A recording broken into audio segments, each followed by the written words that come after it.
பூண்டு ஊறுகாய் பாருங்கள், நல்லா எண்ணெய் பிரிஞ்சு ஆறுனதுக்கப்புறம் நம்ம டப்பாவில் அடைச்சிக்கலாம். இப்போ கேட்டிருக்காங்க, அதனால் நான் செஞ்சுருக்கிறேன். இப்போ பாருங்கள், நம்ம வீட்டில் இட்லி இருக்குது, அதுக்கு நான் பூண்டு ஊறுகாய் வச்சுக்கலாம்.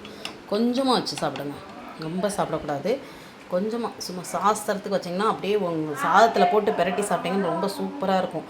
இது வந்து அப்படியே இன்னும் கொஞ்சம் வத்தல் போட்டிருந்தேன்னா நான் இது வந்து வத்த குழம்பாவே ஆகிருக்கும் பார்த்துக்கோங்க. அப்படி பார்த்துட்டு சொல்லுங்கள். இது மாதிரி கொஞ்சம் கைவிடாமல் கொஞ்சம் அப்படியே கிண்டிக்கிட்டே இருங்க, அப்போ தான் கொஞ்சம் நல்லாயிருக்கும். இல்லைன்னா கொஞ்சம் அடிப்பிடிச்சிடும். அடிப்பிடிக்கிறத விட நம்ம வந்து கிண்டிக்கிட்டே இருந்தோம்னா கொஞ்சம் நல்லாயிருக்கும், இன்னும் கொஞ்சம் கெட்டி பதத்துக்கு வரும். யாருக்காவது பூண்டு ஊறுகாய் வேணும்னா கீழே கமெண்ட் பண்ணுங்கள்.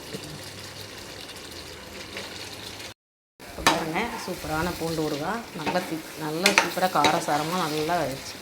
இந்த பூண்டு ஊறுகாய் வேணுன்னா நம்ம கமெண்ட் பாக்ஸில் கமெண்ட் பண்ணுங்கள். நிறைய பேர் வாங்கியிருக்காங்க நம்மக்கிட்ட. நம்ம வந்து சூப்பராக இருக்கும். பூண்டு ஊறுகாய் இருக்குது நம்மக்கிட்ட, மாங்காய் ஊறுகாய் இருக்குது, மசால் பொடி எல்லாமே இருக்குது. வேணுங்கிறவங்க வாங்கிக்கோங்க.